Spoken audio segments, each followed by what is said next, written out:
الحمد لله نحمده ونستعينه ونستغفره ونؤمن به ونتوكل عليه ونعوذ بالله من شرور أنفسنا ومن سيئات أعمالنا من يهده الله فلا مضل له ومن يضلل فلا هادي له ونشهد أن لا إله إلا الله وحده لا شريك له ونشهد أن سيدنا وسندنا ونبينا ومولانا محمدا عبده ورسوله صلى الله تعالى عليه وعلى آله وأصحابه وبارك وسلم تسليما كثيرا أما بعد فأعوذ بالله من الشيطان الرجيم بسم الله الرحمن الرحيم ولله على الناس حج البيت من استطاع إليه سبيلا ومن كفر فإن الله غني عن العالمين صدق الله العظيم وصدق رسوله النبي الكريم ونحن على ذلك من الشاهدين والشاكرين والحمد لله رب العالمين. میرے قابل احترام بزرگوں، محترم سامعین، سرکاری حج درخواستوں کا سلسلہ چل رہا ہے۔ اسی مناسبت سے حج کے حوالے سے دو چار باتیں پچھلے جمعے میں بھی عرض کی گئی تھی کہ حج بیت اللہ کی اہمیت کیا ہے اور اس کے نہ کرنے پر حضور نبی اکرم صلی اللہ علیہ وسلم نے کیا وعیدیں ارشاد فرمائی ہیں، وہ عرض کی گئی تھی، جن کا حاصل یہ تھا وَلِلَّهِ عَلَى النَّاسِ حِجُّ الْبَيْتِ مَنِ اسْتَطَاعَ إِلَيْهِ سَبِيلًا۔ اس آیت مبارکہ کے اندر اللہ جل شانہ نے حج کی فرضیت کا بیان فرمایا کہ لوگوں کے ذمے میں اللہ جل شانہ کی رضا اور خوشنودی کی خاطر حج بیت اللہ یہ فرض ہے۔ مَنِ اسْتَطَاعَ إِلَيْهِ سَبِيلًا، ان لوگوں پر جو حج کی استطاعت رکھتے ہوں، یعنی اتنا سرمایہ ان کے پاس ہو جس سے حج کے لیے آنے جانے کا خرچہ وہ کر سکیں۔ اتنا اگر سرمایہ کسی کے پاس حج کے دنوں میں موجود ہوتا ہے، حج کے دنوں سے مراد حج کے مہینے شوال، ذوالقعدہ اور ذی الحجہ کے ابتدائی 10 دن مراد ہیں۔ ان مہینوں میں اگر کسی کے پاس اتنی رقم ہوتی ہے جس سے وہ آنے جانے کا خرچ پورا کر سکتا ہو تو اس آدمی کے ذمے میں حج بیت اللہ فرض ہو جاتا ہے۔ ان دنوں میں موجود ہونا ضرور کافی نہیں ہے، حج کے مہینوں میں اگر موجود ہوں گے تو حج کی فرضیت ہوگی۔ لہذا اگر آج کل کسی کے پاس نہیں ہے لیکن حج کے مہینوں میں اس کے پاس یہ رقم موجود ہے تب بھی اس پر فرض ہو جائے، الا یہ کہ کسی آدمی کے ذمے میں قرضہ ہو بہت زیادہ جو اس کے پاس موجود مال کے بقدر ہو تو اس پر پھر حج کی فرضیت نہیں ہوتی، یا کوئی خاتون ہے اس کے پاس اپنی حج کے بقدر تو مال ہے لیکن کوئی محرم ساتھ نہیں ہے اور نہ ہی محرم کا خرچہ ہے تو پھر اس پر بھی فرض نہیں رہتا۔ یہ کوئی مرد ہو، عاقل بالغ مرد یا کوئی خاتون، حج کے مہینوں میں حج کے آنے جانے کا خرچہ اس پر موجود ہے اور خاتون کے ساتھ کوئی محرم، خواہ اس کا والد ہی ہو، اس کا کوئی بھائی ہو، اس کا کوئی چچا ہو، اس کا کوئی ماموں ہو تو اس پر حج بیت اللہ فرض ہو جاتا ہے، اگرچہ شوہر نہ بھی ہو یا شوہر پر فرض نہ بھی ہو، اس سے کوئی فرق نہیں پڑتا۔ اور یہ حج کی فرضیت ایسی فرضیت ہے کہ ایک دفعہ فرض ہو جائے تو پھر یہ اب ذمے سے ساخط نہیں ہوتا، اگرچہ اس کے بعد پیسے خرچ بھی ہو جائے تب بھی حج لازمی ہی رہتا ہے، کہیں سے بھی کر کے اس فریضے کو ادا کرنا پڑتا ہے۔ یہ حج بیت اللہ کی فرضیت اور اہمیت پر مشتمل یہ حدیث مبارک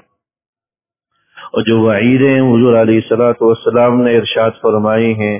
ان کا ہم نے تفصیل کے ساتھ گزشتہ جمعے کے اندر تذکرہ کیا تھا۔ ایک حدیث مبارک کے اندر حضور نے فرمایا تھا کہ من لم يمنعه عن الحج حاجة ظاهرة او سلطان جائر او مرض حابس فمات ولم يحج مات ان شاء یہودیا و ان شاء نصرانیا، کہ جو آدمی حج نہ کرے، حالانکہ کوئی اس کو سخت مجبوری بھی نہیں تھی، کسی ظالم حکمران نے بھی اس کو نہیں روکا، کوئی بیماری بھی اس کو نہیں تھی جس سے وہ حج نہ کر سکے، حج فرض تھا مطلب، پھر بھی اس نے نہیں کیا، بغیر حج کیے ہی اس کا انتقال ہو جائے، تو اللہ جل شانہ کو اس کی کوئی پرواہ نہیں ہوتی کہ وہ یہودی مرا ہے کہ عیسائی مرا ہے، کس دین پر مرا اس کی پرواہ نہیں۔ اگرچہ اس کی وجہ سے وہ دائرہ اسلام سے خارج نہیں ہوتا، لیکن بتلانا یہ مقصد ہے کہ اس آدمی کا یہ عمل ایسا ہے جو غیر اسلامی ہے، ایک مسلمان کا عمل نہیں۔ مسلمان ہونے کا مطلب یہ ہے کہ اللہ نے جو فریضہ عائد کیا ہے اس کا بھی اہتمام کرے، اگر اس فریضے کا اہتمام نہیں کرتا تو اس کا اسلام غیر اسلام ہونا نہ ہونا کہ اللہ جل شانہ کے کو فرق نہیں پیدا کرتا، اور اللہ کو اس سے کوئی غرض نہیں ہوتی کہ وہ کس حال میں مرتا ہے۔ یہ وعیدیں حضور علیہ الصلوۃ والسلام نے ان لوگوں کے لیے ارشاد فرمائی ہیں جو حج کی استطاعت کے باوجود حج نہیں کرتے۔ عرض کیا گیا تھا کہ لوگوں نے طرح طرح کے اعذار کر رکھے، کچھ لوگ سمجھتے ہیں کہ بھئی یہ بڑھاپے کی عبادت ہے، لہذا جب تک جوان ہیں تو حج کی ضرورت نہیں، ریٹائرڈ ہو جائیں گے، بوڑھے ہو جائیں گے تو پھر کریں گے۔ ایسا بھی نہیں ہے، بالغ ہونے کے بعد سے اس کی فرضیت شروع ہو جاتی ہے۔ اگر کسی کے پاس پیسہ موجود ہے، حج کے لیے آنے جانے کا خرچہ موجود ہے، تو بالغ ہونے کے بعد سے اس پر یہ فریضہ لازم ہے، جیسا کہ نماز، روزہ اور دیگر عبادات لازم ہوتی۔ کچھ لوگ سمجھتے ہیں کہ جب تک اپنا ذاتی گھر نہ بنا لے، اپنے لیے پلاٹ نہ خرید لے، کچھ لوگ سمجھتے ہیں جب تک بچیوں کا رشتہ نہیں ہو جائے حج نہیں کر سکتے، کچھ لوگ سمجھتے ہیں کہ جب تک کاروبار سیٹ نہ ہو جائے حج نہیں کر سکتے، کچھ لوگ سمجھتے ہیں کہ جب تک والدین نے نہیں کیا تو ہم کیسے کریں۔ یہ سارے اعذار ہیں، اگر والدین نے نہیں کیا، ان پر فرض نہیں ہے تو ان سے آپ کا کوئی سروکار نہیں ہے، آپ پر فرض ہے، پیسہ آپ کے پاس ہے تو آپ پر یہ لازم۔ اگر والدین کو بھی کروا لیں تو یہ تو بڑی سعادت کی بات ہے، اللہ جل شانہ خوش نصیبوں کو یہ موقع عطا فرماتا ہے کہ والدین کی خدمت کر لیتے ہیں، لیکن اگر اتنا نہیں ہے کہ ان کو بھی کروا سکیں تو صرف اس عذر کی وجہ سے کہ ابھی والدین نے نہیں کیا ہم کیسے کر لیں، اس سے آپ کا فریضہ مؤخر نہیں ہوگا اور یہ عذر نہیں چلے۔ یہ تو ایسے ہی ہے جیسا کہ کوئی کہے کہ بھائی والد نے نماز نہیں پڑھی تو میں کیوں پڑھوں، یہ عذر نہیں چلے گا۔ ایسے یہ بھی نہیں چلے گا کہ اگر والد نے نہیں کیا تو میں کیوں حج کروں، یہ اعذار بھی لوگوں کے ذہنوں میں ہوتا ہے، تو یاد رکھیے گا اس قسم کا کوئی عذر معتبر نہیں ہے۔ اگر پیسہ موجود ہے تو یہ حج آپ پر لازم اور ضروری ہے، اور اس کے جو ہے آنے جانے کے بس اخراجات آپ کے ذمے میں ہونے چاہیے۔ بچیوں کی شادیوں کے مسائل کی وجہ سے لوگ اس کو مؤخر کرتے ہیں، جوان بیٹیاں گھر میں بیٹھی ہیں ابھی کیسے کر لیں، یہ بھی شیطان کا دماغ میں بٹھایا ہوا ایک وسوسہ ہے کہ شیطان نے یہ بات دماغ میں ڈال دی۔ ایک تو اس کی کچھ اسباب وہ ہیں جو ہماری طرف سے بنے ہوئے ہیں، ہم نے شادی بیاہ کے لیے ایسی قیدیں اور شرطیں لگا دی ہیں کہ جس کی وجہ سے یہ شادی مشکل سے مشکل ہوتی جا رہی ہے۔ بچیوں کی جوڑ کر رشتے کے لیے کئی طرح کے رشتے ٹکرا دیے جاتے ہیں، یا تعلیم کے نام پر شادیاں بچیوں کی اتنی مؤخر کر دی جاتی ہیں کہ وہ متوسط عمریں ان کی نکل جاتی ہیں، اور پھر اخراجات کے نام پر کہ بھائی اتنے لمبے چوڑے اخراجات کی لسٹ ہے، یہ سارے خود ساختہ قسم کے اخراجات ہیں جو ہم نے اپنی جانب سے یا ہمارے معاشرے نے یہ بنائی ہوئی۔ تو اس کی وجہ سے اس فریضے کی اہمیت ختم نہیں ہوتی اور نہیں یہ فریضہ ذمے سے ساقط ہوتا، اس لیے اول وہلے کے اندر جن لوگوں کے ذمے میں یہ فریضہ ہے اس کی ادائیگی کا اہتمام کریں۔ ایسے اعذار کی بنیاد پر حج کو مؤخر کرنا اپنے آپ کو خطرے میں ڈالنا ہے۔ کیا پتہ اگلے سال تک ہم زندہ نہ رہیں، اگلے موسم حج تک، اور پھر اللہ کی بارگاہ میں اس حال میں حاضر ہوں کہ اللہ کو اس کی کوئی پرواہ نہ ہو کہ کوئی یہودی آیا ہے کہ کوئی عیسائی آیا ہے، کوئی مسلمان آیا ہے، کوئی پرواہ نہیں ہوتی کہ کون آیا ہے۔ اس لیے اور پھر حدیث مبارک کے اندر آتا ہے کہ تحجوا تستغنوا، کہ تم حج کرو اللہ تمہیں مالدار کرے گا. یہ تو حج تو یہ مالداری اور غنا کے اسباب میں سے. حدیث مبارک پر اگر یقین ہے تو حدیث تو یہ کہتی ہے، بلکہ بعض روایات کے اندر آیا کہ کثرت کے ساتھ حج اور عمرہ کرنا، پے در پہ حج اور عمرہ کرنا، تسلسل سے حج اور عمرہ کرنا، یہ غنا اور مالداری کے اسباب میں سے. اس سے آدمی کے مال میں کمی نہیں ہوتی، اللہ اس کی وجہ سے مال میں اضافہ کرتا ہے. گنتی میں ہو سکتا کچھ کمی ہو، لیکن برکتیں اللہ اس مال میں پیدا کر دیتا. مال کے اضافے کا مطلب تعداد میں بڑھنا مراد نہیں ہے، مال میں اضافے کا مطلب اللہ اس مال میں وہ برکتیں پیدا کر دیتا ہے جو آپ اپنی حاجتیں اس تھوڑے مال سے بھی پوری کر لیتے ہیں، جو آپ بڑے مال سے زیادہ مقدار کے مال سے پوری نہیں کر سکتے. آج ایک کمانے والا، سود کھانے والا لاکھوں کھا رہا ہے، رشوت کی بنیاد پر لاکھوں لے کر آ رہا ہے، لیکن جیسے آ رہے ہیں ویسے ہی اڑ کر جا رہے ہیں، طرح طرح کی جو ہے نا پریشانیوں کے نظر ہو کر جا رہے ہیں. ٹھیک ہے، تو یہ بیماریاں خیر تو اللہ ہی کی طرف سے ہیں، لیکن بے برکتی کی ایک شکل یہ ہوتی ہے کہ انسان کا مال ان جیسی جو نا پریشانیوں کی اور تکالیف کی نظر ہو جاتا. تو یہ مطلب ہے کہ کثرت کے ساتھ حج اور عمرہ کرنا یہ غنا اور مالداری کے اسباب میں سے ہے کہ اللہ اس سے مال میں برکتیں پیدا فرماتا ہے. بعض روایات کے اندر یہ الفاظ بھی موجود ہیں کہ ما امعر حاج قط، کہ کبھی کوئی حاجی امعار کا شکار نہیں ہوا. امعار کے بارے میں پوچھا گیا حضرت جابر رضی اللہ تعالی عنہ سے، قیل علی جابر مل امعار، کہ امعار کیا ہے؟ فرمایا کہ مفتقرہ، کبھی وہ کنگال نہیں ہوتا، تنگ دست نہیں ہوتا. وہ ما امعر حاج قط کا مطلب یہ ہوا کہ کبھی وہ تنگ دست نہیں ہوتا جو پے در پہ اور تسلسل کے ساتھ اس عبادت کو ادا کرتا. یہ تو وہ فضائل ہیں جو کثرت کے ساتھ کر، اور جن کے ذمے میں حج فرض ہے وہی اس کا اہتمام نہ کریں، طرح طرح کے اعذار کی بنیاد پر اس کو مؤخر کریں. جیسا کہ ہمارے معاشرے کے اندر ذہن اور سوچ لوگوں کی یہی بن چکی ہے، طرح طرح کے اعذار بنا بنا کر اس کو مؤخر کر رہے ہوتے ہیں. تو اس کی وجہ سے مال کے اندر بھی، دیگر چیزوں کے اندر بھی، کاروبار کے اندر بھی یہ چیزیں بے برکتی کا باعث بنتی. اور فضائل اس کے کیا ہیں؟ احادیث مبارکہ کے اندر انگنت اس کے فضائل بیان فرمائے. بعض روایات کے اندر آیا کہ الحج المبرور لیس له جزاء الا الجنہ، کہ حج مبرور کا تو سوائے جنت کے کوئی بدلہ ہے ہی نہیں. مقبول حج کا اس کے سوا کوئی بدلہ نہیں ہے کہ اللہ اس کو جنت عطا کرے.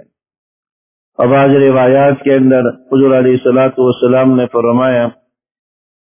کہ من صام رمضان، کہ جو آدمی رمضان کے روزے رکھے، وصلی الصلوات، اور نمازوں کا اہتمام کرے، وادى الزکات، اور زکوٰۃ کی ادائیگی کا اہتمام کرے، وحج البیت، بیت اللہ کا حج کرے، کان حقا علی اللہ ان یغفر له، تو اللہ کے ذمے میں واجب ہوتا ہے اس کی مغفرت کرنا، اس کی بخشش کرنا. جو رمضان کے روزے رکھ لے، وصلی الصلوات، نمازوں کی ادائیگی کا اہتمام کر لے، زکوٰۃ لازم ہے تو اس کی ادائیگی کر لے، اور پھر آخر میں حج بیت اللہ کا اہتمام کر لے، کان حقا علی اللہ ان یغفر له، اللہ پر واجب ہو جاتا ہے اس کی مغفرت کرنا، اس کی بخشش کرنا، اس کے جنت میں داخل کرنی، اللہ پر واجب. اس سے بڑھ کر اس کی شاید اہمیت کچھ بھی نہیں ہوگی کہ قرآن کریم کی وہ آیت مبارکہ جس کے اندر اللہ نے تکمیل دین کی خوشخبری سنائی، الیوم اکملت لکم دینکم واتممت علیکم نعمتی ورضیت لکم الاسلام دینا، کہ آج میں نے تم پر اپنا دین مکمل کر لیا، اپنی نعمتیں مکمل کر لی، تمہارے لیے دین اسلام کو منتخب کر لیا. یہ کسی اور موقع پر نہیں، حج کے موقع پر نازل ہوئی، جب مسلمان حج بیت اللہ، بلکہ حج بیت اللہ کا فریضہ ادا کر رہے تھے. عرفہ کے میدان میں آپ علیہ الصلوۃ والسلام حج کا رکن اعظم ادا کر رہے تھے، اس موقع پر یہ آیت نازل ہوئی. وہ کہ حج کی ادائیگی کے ساتھ دین کی تکمیل ہوتی ہے. جب تک یہ فریضہ ذمے میں ہے دین ہی کامل نہیں ہے، اسلام ہی کامل نہیں ہے، اس کا ایمان ہی کامل نہیں ہے جب تک یہ فریضہ ذمے میں ہے اور اس کی ادائیگی نہیں کی. فرض لازم کسی پر فرض نہیں ہے تو وہ الگ بات ہے، لیکن فریضہ لازم ہے پھر بھی ادائیگی نہیں ہے تو اس کا ایمان اور دین ہی ناقص نامکمل. یہ وہ آیت مبارکہ یہود کہاں کرتے تھے کہ اگر اس جیسی آیت ہم پر نازل ہوتی تو ہم اس دین کو عید کے طور پر، ایک عید کے تہوار کے طور پر منانا شروع کر دیتے.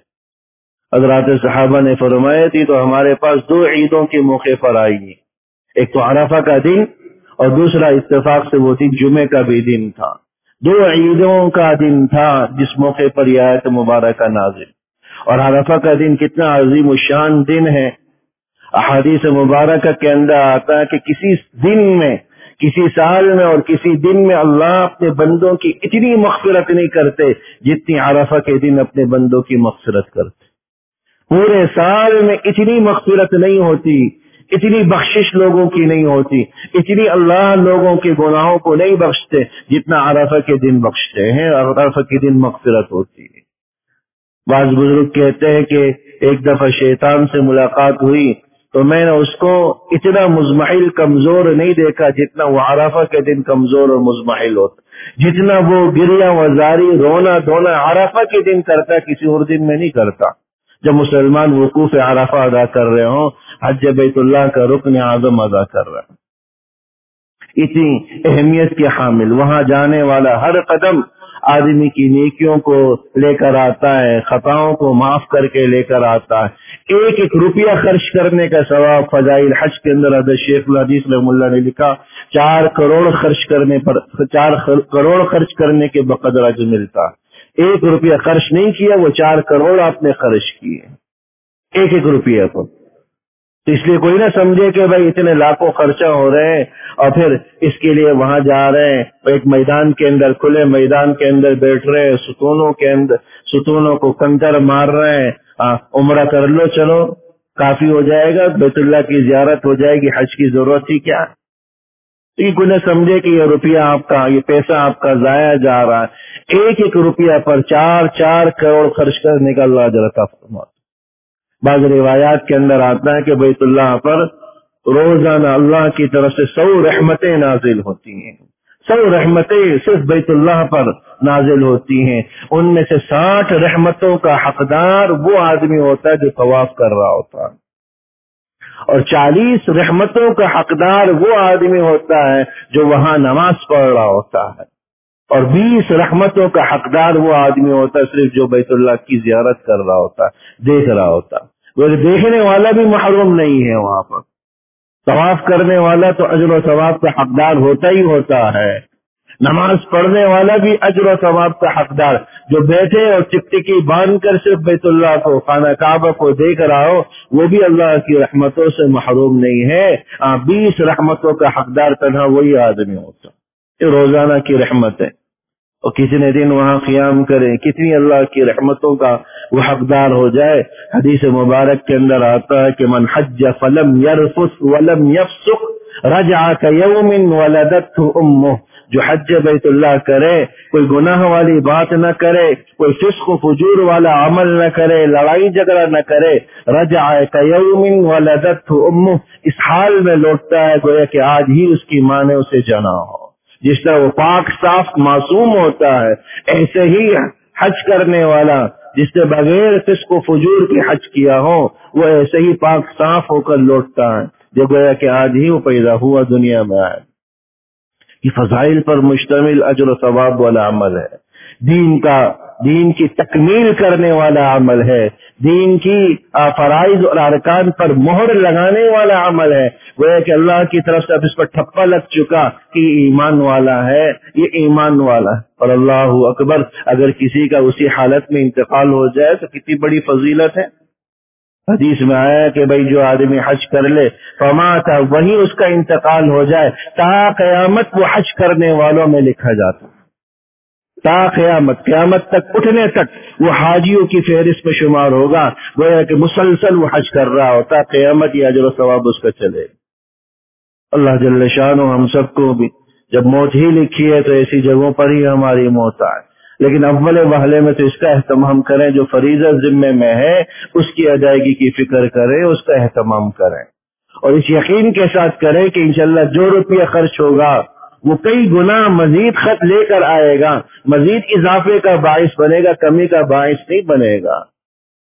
تجربہ کر کے دیکھ لیں، یہ کمی کا باعث ہرگز نہیں بنتا، یہ برکت کا باعث بنتا ہے۔ شاید جو بچیوں کے رشتے رکے ہوئے ہیں، شاید جو آپ کا مکان اور پلاٹ رکا ہوا ہے، شاید جو آپ کے کاروبار میں کمی اور نقصان ہو رہی ہے، وہ اس فریضے کی عدم ادائیگی کی وجہ سے ہو رہی ہے۔ آپ کریں تو بچیوں کے رشتوں کے سلسلے نہ رکیں، اتنے رشتے آ جائیں، کاروبار اتنا چلے کہ سنبھال نہ سکیں، مکان اتنے بنے کہ آپ ایک کے بجائے کئی گھروں کے مالک ہو جائیں۔ ہو سکتا ہے کہ آپ کے سارے امور اس عجیب فریضے کی عدم ادائیگی کی وجہ سے رکے ہو۔ ان فرائض کا، ان چیزوں کی ادائیگی کا اہتمام ہو، اللہ آپ کے مال میں، ان چیزوں میں برکتیں پیدا کرتا ہے، زندگیوں میں برکتیں آتی ہیں، وہ سکون، وہ اطمینان قلب اللہ نصیب کرتا ہے جس کو صرف لفظوں میں بیان نہیں کیا جا سکتا۔ اللہ وہاں حاضری کرنے والوں کو ہی اس کا